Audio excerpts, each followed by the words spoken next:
Happy Christmas time. To keep with the spirit of the season, today we are going to do Jingle Bells on the Lyre. So the first thing you need to know is what are your chords. So the first one is G, which we've done before, C, and then we have an A7, which covers the third, the fourth, and the fifth, and then our D, and of course ending again on our G.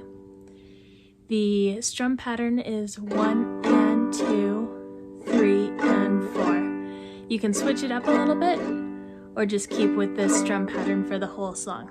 And we'll just do the chorus today.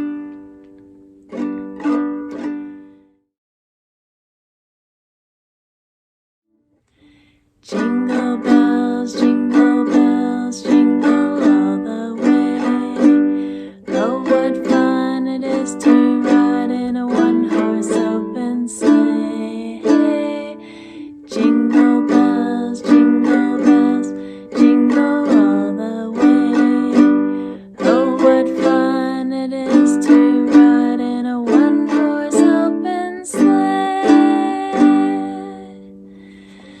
So I hope you enjoyed. Be sure to check out our lyre lessons if you're interested in learning more about how to play the lyre.